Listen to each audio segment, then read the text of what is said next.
이 시간에 옆에 있는 성도들에게 이렇게 한번 인사합시다. 행복하십시오. 아멘. 행복하십시오. 근데 성도 여러분, 행복하십니까? 행복하십시오 하면 아멘 했는데 행복하십니까? 라고 하면은 선뜻 우리가 대답을 잘 못합니다. 어쩌면 우리가 화살처럼 이렇게 빠르게 지나는 인생에서 가장 중요한 것이 행복하고 보람되게 살아가는 것입니다. 근데 모든 사람이 행복하고 보람된 삶을 살길 원하지만은 우리가 우리의 주위를 살펴보게 되면은 그렇게 행복하게 사는 사람이 많지를 않은 것 같습니다. 무엇이 우리가 그렇게 소원하고 우리 주님께서 원하시는 그 행복한 삶을 우리의 생활 속에 그 행복의 삶을 살지 못하도록 무엇이 방해하고 무엇이 그 행복을 앗아가는가? 우리의 삶 속에서 행복을 앗아가는 것이 많이 있지만은 그 가운데 가장 큰 것이 학자들이 말하기를 두려움이라고 말을 합니다.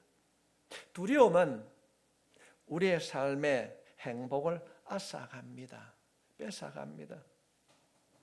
두려움을 인간이 가지고 있는 원초적인 부정적인 감정이라고 합니다. 아마 어머니들은 아실 거예요. 어린 아이들이 말을 안 하지만은 이유 없이 울 때에 의사들은 애가 두려우면은 이유 없이 운다. 그렇게 말을 한다고 합니다. 오늘을 살아가는 현대인들은 그 어느 때보다 많은 두려움에 사로잡혀 있습니다. 우리가 처한 상황을 보면은 이해를 하기도 합니다. 지금 현재는 전 세계를 뒤덮고 있는 이 팬데믹, 유행성 질병으로 인하여서 수많은 사람들이 건강에 대하여서 두려움을 가지고 있습니다. 아직도 코로나에 걸리지 않는 사람은 내가 이 코로나 바이러스에 감염이 되면 어떻게 하나? 또 그런가 하면은 지나간 사람들은 그 후유증으로 인하여서 두려워하고 있습니다. 장기침이 나오고 설사를 계속적으로 하고 배가 아프다고 말하기도 하고 있습니다. 언제까지 이렇게 해야 되는가? 이 팬데믹의 상황이 언제 끝날 것인가? 이 팬데믹이라고 하는 것이 건강뿐 아니라 우리의 경제에도 심각한 타격을 입히고 있습니다. 이로 인하여서 많은 사람들이 불안해하고 심리적으로 압박감을 느끼고 있습니다. 그런 와중에 러시아가 우크라이나를 침공함으로 인하여서 밀가루 값이 오르고 유가가 오르고 세계적인 경제가 침체의 늪을 들어가고 있습니다. 우리는 알 수 없는 불안을 느끼고 있습니다. 이 전쟁이 언제 끝날까요? 이렇게 우리의 생활 속에 두려움이 찾아올 때에 믿는 우리는 어떻게 해야 하는가? 믿는 우리는 어떻게 해야 하는가? 감사하게도 하나님께서는 미리 예견하시고 오늘 본문을 통하여서 해답을 기록해 두셨습니다. 오늘 본문은 짧은 내용이지만은 1절과 3절, 4절과 5절로 기록해 두셨습니다. 1절과 3절까지 이 내용은 의인에 대하여서 확실한 안전을 말씀하고 있습니다. 후반부에 기록되고 있는 4절과 5절은 의인을 위한 기도와 악인이 처하게 될 운명에 대하여서 이야기하고 있습니다. 이렇게 요동치고 심하게 흔들릴 때 우리는 이 격변의 사회 속에서 믿는 우리는 어떻게 살아야 하는가? 하나님께서는 본문에 있는 말씀을 통하여서 우리들에게 두 가지를 말씀하고 계십니다. 우리가 이 두려움의 시대, 이 팬데믹의 두려움을 극복하기 위하여서는 먼저 하나님을 전적으로 의지하라. 하나님을 전적으로 의지하라. 우리가 하도 교회를 좀 다니신 분들은 이 말씀을 많이 들었기 때문에 마음에 와 닿지 않을 수 있습니다. 하나님을 전적으로 의지하라.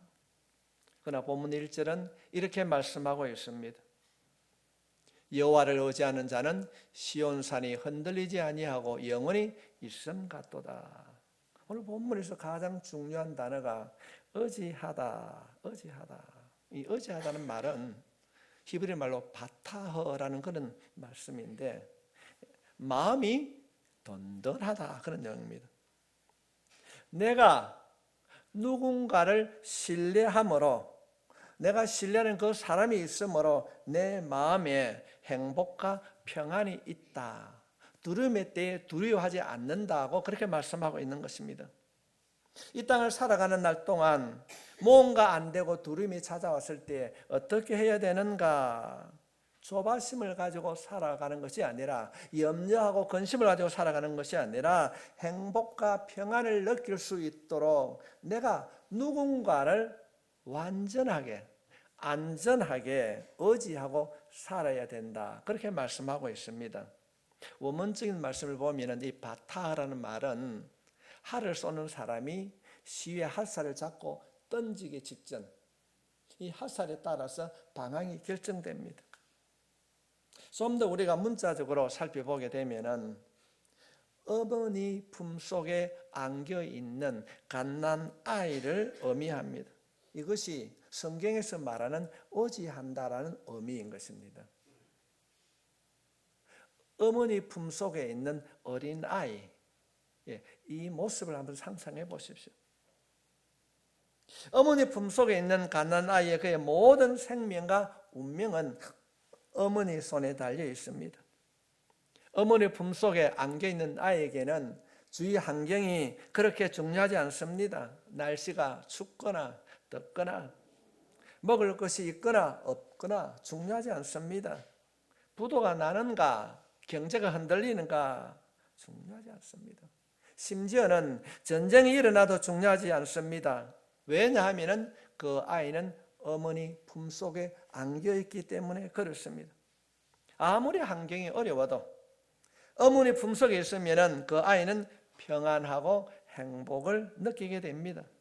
이유는 아이가 어머니를 100% 신뢰하기 때문에 그렇습니다. 이것이 이 의지하다, 이 바타허라는 단어의 의미인 것입니다. 우리가 하나님을 의지한다고 할 때에 이 의지한다고 할 때 이 하나님을 어린 아이처럼 우리가 100% 하나님을 의지해야 된다는 것입니다. 성도 여러분, 신앙생활을 하면서 얼마나 하나님을 의지한다는 말을 많이 들었습니까? 그럼에도 불구하고 우리는 한번 지나가면 다시 영원히 돌아오지 않는 인생을 살아가면서 행복과 평안이 아니라 불안해하고 두려움을 보내고 있지는 않습니까? 그 이유는 아직도 우리가 하나님을 믿는다고 말은 하면서도 하나님을 의지한다고 하는 이 말씀의 뜻을 내 삶 속에 받아들이지 않기 때문에 두려워하고 염려하는 것입니다. 사랑하는 성도 여러분, 지금까지 살아오면서 하나님을 어느 정도 의지하며 살아오셨습니까? 어머니 품속에 안긴 아이처럼 하나님을 의지하며 살아오셨습니까? 아니면은 여러 가지 일들로 내 삶 속에 찾아오는 아픔을 통하여서 불확실한 미래 때문에 두려워하고 있습니까? 염려하고 있습니까? 그렇다면 오늘 이 말씀을 여러분에게, 나에게 주는 말씀으로 받아들일 수 있기를 부탁합니다. 우리가 지금 불안과 두려움에 잡혀 있다고 한다면 전 환경 때문이 아닙니다. 전쟁으로 인한 경제 때문도 아닙니다. 우리가 살아가면서 불안해하고 두려움을 느끼는 이유는 단 하나입니다. 우리가 전적으로 하나님을 의지하지 않기 때문에 그렇습니다. 오늘 하나님께서는 본문을 통하여서 우리들에게 이 사실을 일깨워주고 있습니다. 성도 여러분, 여러분이 의지하는 분은 누구십니까? 이 땅을 창조하신 하나님께서 우리를 사랑하셔서 하나밖에 없는 아들 예수 그리스도를 이 땅에 보내주셨습니다. 우리에게 부활의 영광을 주시기 위하여서 십자가에 못 박히시고 죽음으로 인하여서 우리에게 영원한 생명을 허락해 주신 줄 믿습니다. 지금도 살아계셔서 우리가 기도할 때마다 우리의 기도를 언제나 응답해 주시는 아빠, 아버지인 줄 믿습니다. 이 하나님을 의지해야 된다는 것입니다. 우리가 정말로 하나님을 100% 의지하고 산다면 우리의 삶은 달라지게 될 것입니다. 믿지 않는 자들과 완전히 달라져야 됩니다. 우리가 이렇게 전적으로 하나님을 의지하고 살게 되면 우리의 삶에 어떤 일을 경험하게 되는가? 오늘 시편 기자는 본문에 있는 말씀을 통하여서 한 가지를 우리에게 경험하게 될 것이라고 말씀하고 있습니다. 1절 말씀 다시 한번 보겠습니다. 여호와를 의지하는 자는 시온산이 흔들리지 아니하고 영원히 있음 같도다. 흔들리지 아니하고, 흔들리지 않고 요동하지 않는다. 땅이 갑자기 흔들리는 그런 지진을 말하고 있는 것입니다. 믿는 우리도 똑같이 불신자들과 같이 우리가 고통을 당합니다. 이 땅을 살아가는 날 동안 고통이 없는 인생은 없습니다. 그러나 우리의 인생에 어떤 고난이 밀려온다 할지라도 우리가 진정으로 하나님을 의지하게 되면 우리의 삶에는 어떤 현상이 나타나는가? 절대로 흔들리지 않습니다. 바꾸어 말씀을 드리면 절대로 망하지 않습니다. 고난을 겪으면 잠시 어려울 수 있습니다. 한숨 쉴 수도 있습니다. 그러나 뿌리째 흔들리지 않습니다. 왜냐하면 그 뿌리가 시온산 같기 때문입니다. 오늘 말씀에 보면 시온산이 요동치 않은 같이 흔들리지 않을 것이다. 성지순례를 가보면 시온산은 그렇게 높은 산이 아닙니다. 우리가 흔히 말하는 감람산, 예수님께서 십자가에 못 박힌 그 감람산보다 약 66m 정도 낮은 산입니다. 우리말로 하면 작은 뒷동산 같은 그런 동산입니다.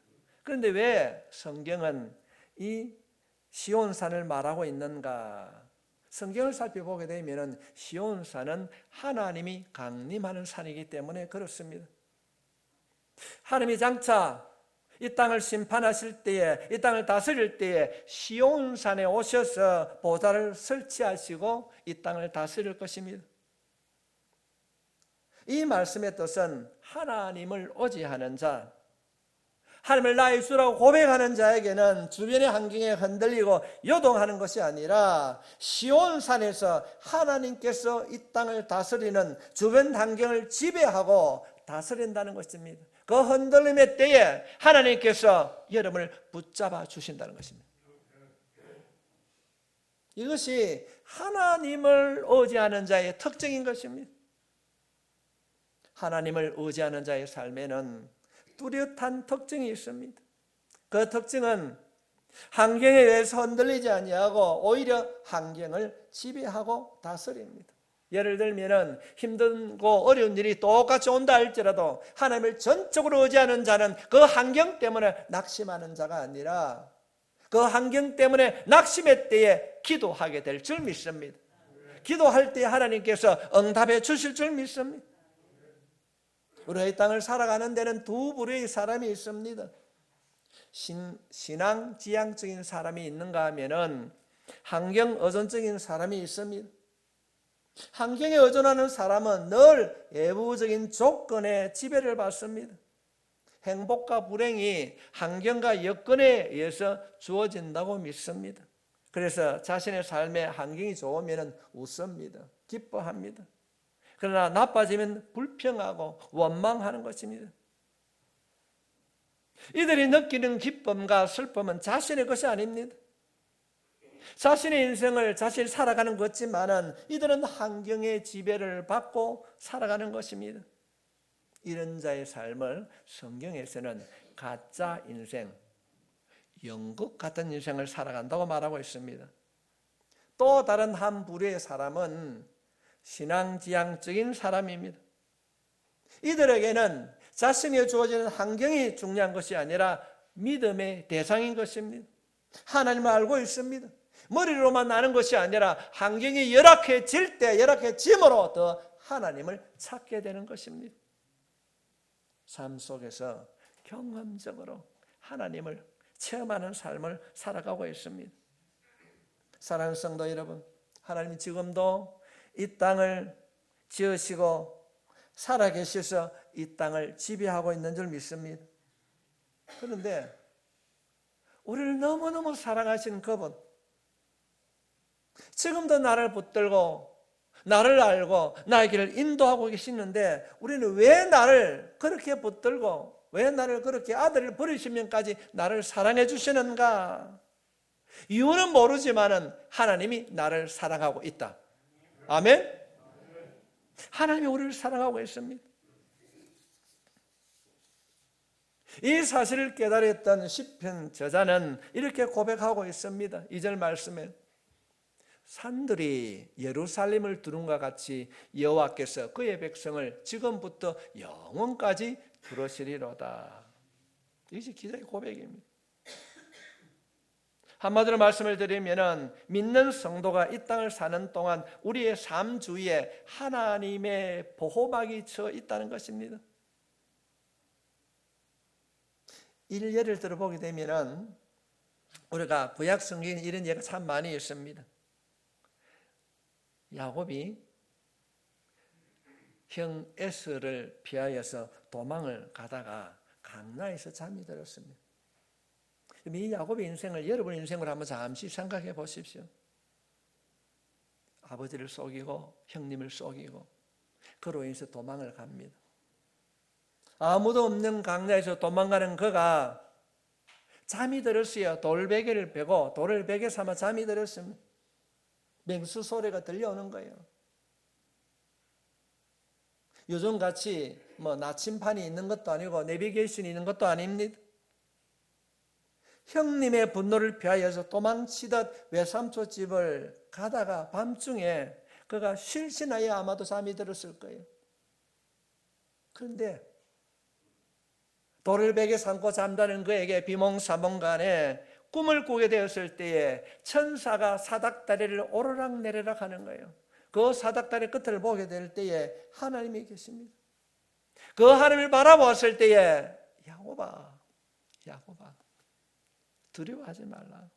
내가 너와 함께 할 것이다.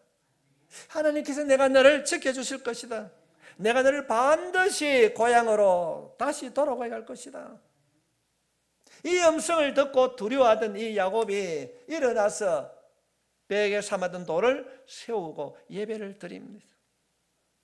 그래서 그곳 이름을 베델, 하나님의 집이라 불렀습니다.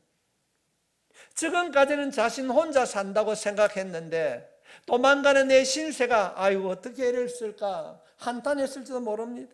그런데 하나님께서 나를 보고 계십니다. 하나님께서 나를 보호하고 계셨구나. 그때 담대해졌습니다. 성도 여러분, 우리 이런 말씀을 들을 때마다 우리가 기도학교 하면서 그렇게 했습니다. 붕어빵 기도를 하는 거예요. 하나님, 야곱이 그 막막한 강야에서 혼자 잠을 잤을 때 찾아오셔서 두려워하지 말라, 내가 너와 함께함이라. 돌아오게 만들어 주시겠다고 약속해 주신 그 주님이 내 아버지시여, 그 주님이 지금도 나와 함께한다는 사실을 믿으면 할 수 있습니다. 두려움을 극복할 수 있습니다. 그런가 하면 우리는 엘리사 이야기를 너무나도 잘 알고 있습니다. 아람 군대와 이스라엘의 전쟁을 하는데 아람 군대 왕이 이런 얘기를 하게 됩니다. 야, 어떻게 우리가 작전을 하면 다 이스라엘 백성들이 저렇게 잘 알고 있느냐? 백전백패를 합니다. 그럴 때에 아람 군대 장수가 이런 얘기를 하게 됩니다. 왕이요, 왕이 침실에 사는 소리도 이스라엘 군사는 다 알고 있습니다. 왜? 엘리사는 사람이 있기 때문에 그렇습니다. 그래, 그 애가 어디 있는데 죽이자. 지금 엘리사가 도단성에 있다고 이 엘리사가 구자는 도단성을 다 포위를 했어요.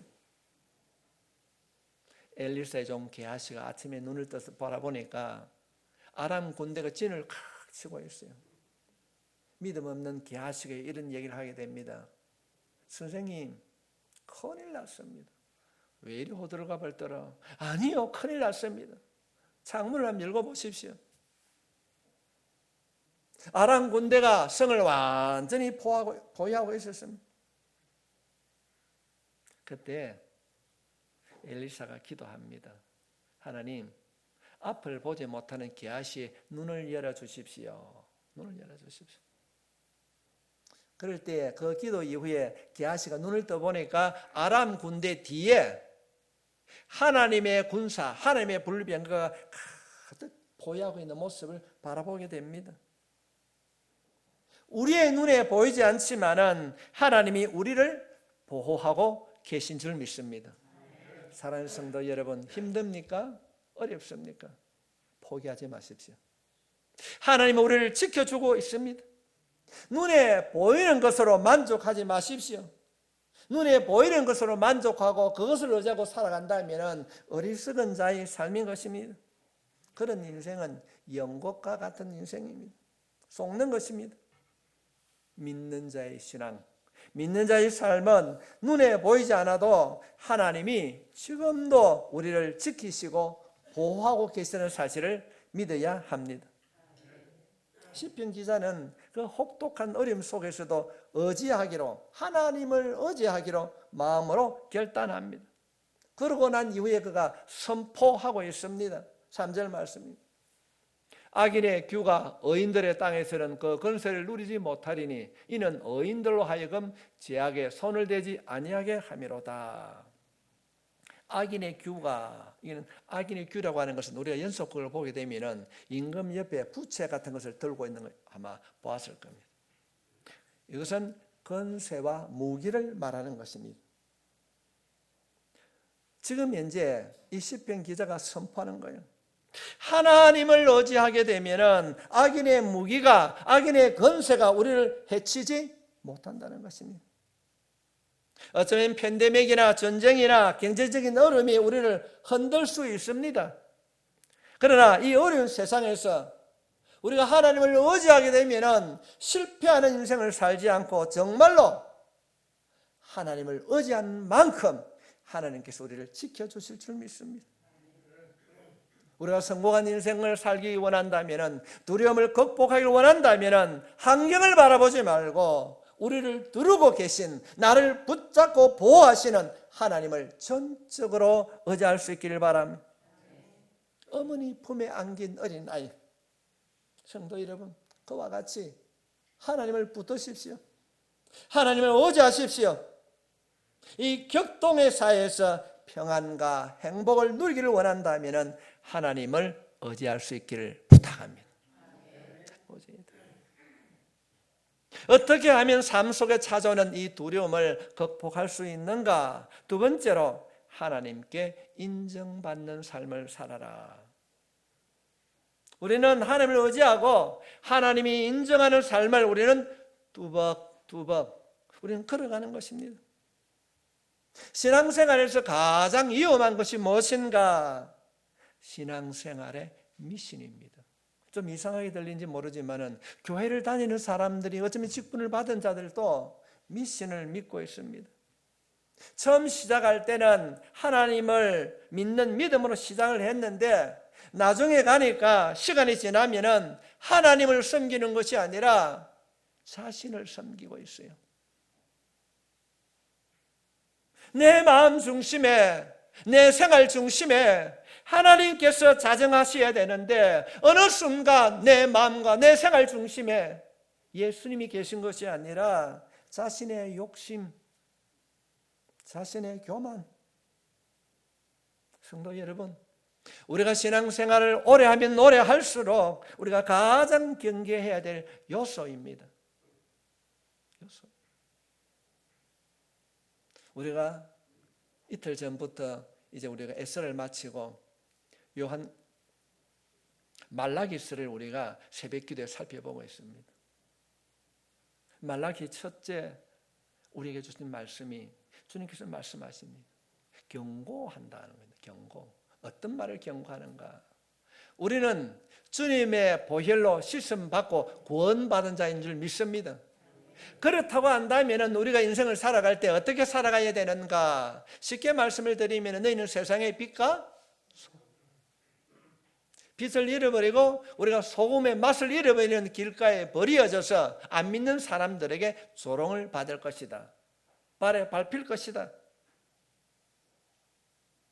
내 마음속에, 내 삶 속에 하나님께서 자정하셔야 되는데 어느 순간 자신의 욕심과 자신이라고 하는 것이 들어있으면 우리는 신앙적인 미신을 믿고 있는 자인 것입니다.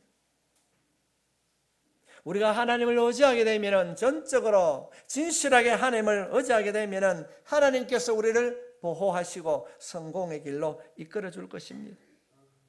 그러나 이것이 우리의 최종 목적이 되어서는 안 됩니다.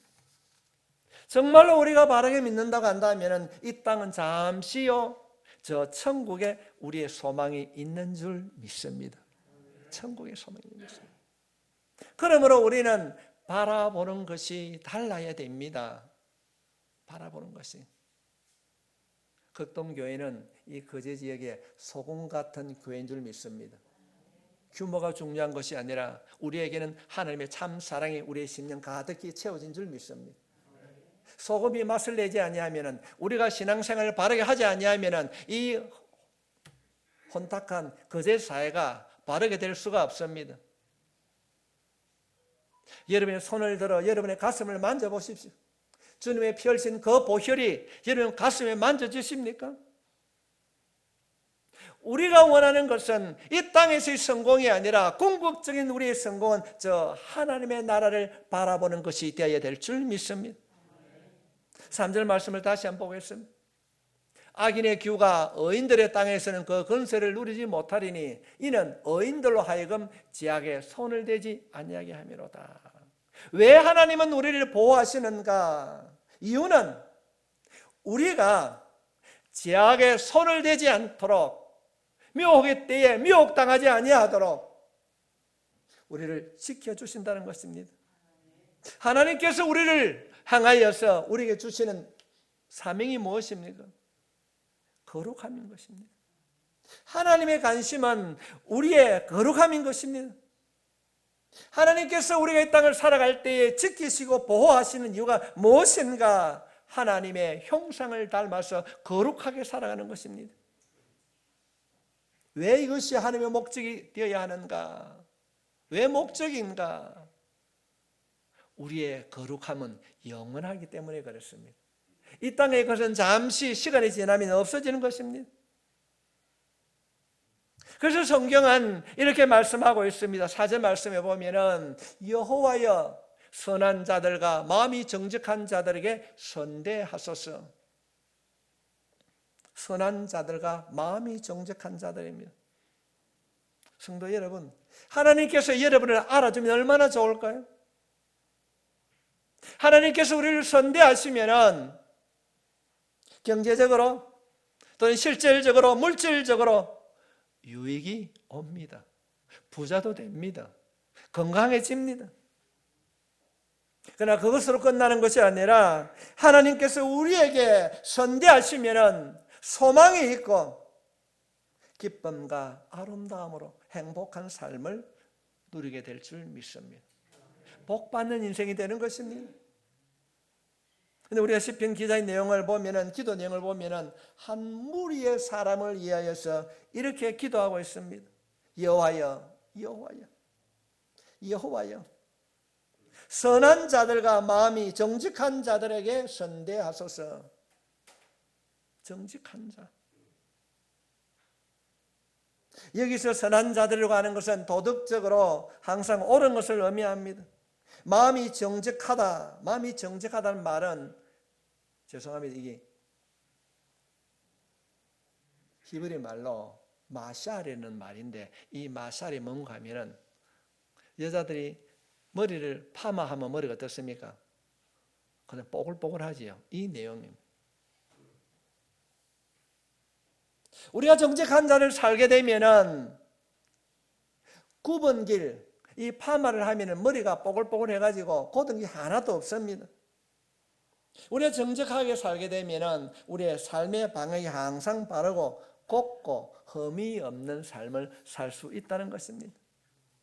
이 말씀을 하시기 위하여서 5절에 다시 한번 강조하고 있습니다. 자기의 굽은 길로 치우치는 자들은 여호와께서 죄를 범하는 자들과 함께 단에게 하시리로다. 이스라엘에게는 평강이 있을지어다. 선함과 정직함의 삶의 방식과 반대되는 것이 굽은 길로 치우치는 것입니다.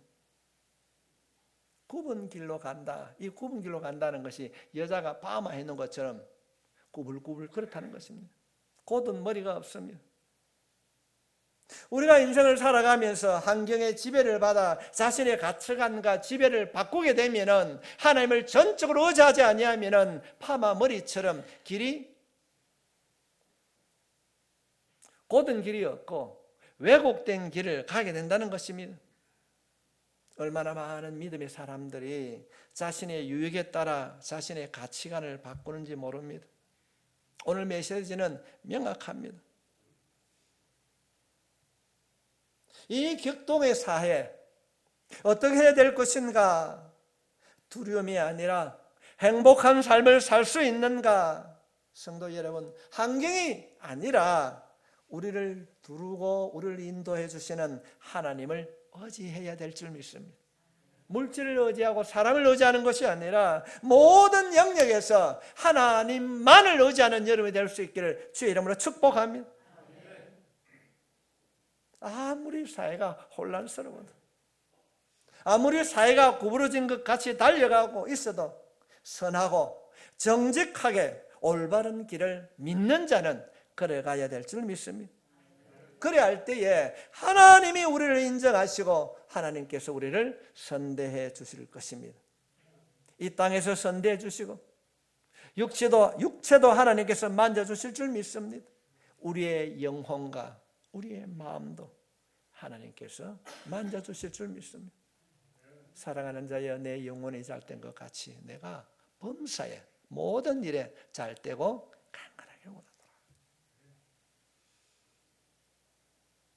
하나님을 전적으로 의지하는 자는, 하나님을 의지하는 자는 결코 요동치 않습니다. 흔들리지 않습니다. 산들이 예루살렘을 감싸고 있듯이 하나님이 우리를 감싸시고 두루시고 지키시고 보호해 주실 줄 믿습니다. 여러분 한번 상상해 보십시오. 세상을 만드신 그 하나님께서 지금도 우리를 선대하시고 우리가 환난의 때에 넘어지지 않도록 보호막을 쳐주시는 인생, 얼마나 복된 인생입니까? 우리 극동교회 모든 성도들이 이 환난의 때에 모두가 두려운 이 때에 요동치 않는 삶을 살게 될 줄 믿습니다. 우리가 새벽마다 고백하는 것이 무엇입니까? 여호와는 나의 목자시니 내게 부족함이 없으리라. 목자 되신 그 하나님께서 자신을 의지하는 자를 지켜주실 줄 믿습니다. 이 믿음으로 늘 승리하며 살아가는 여러분이 되시길 주님의 이름으로 축복합니다.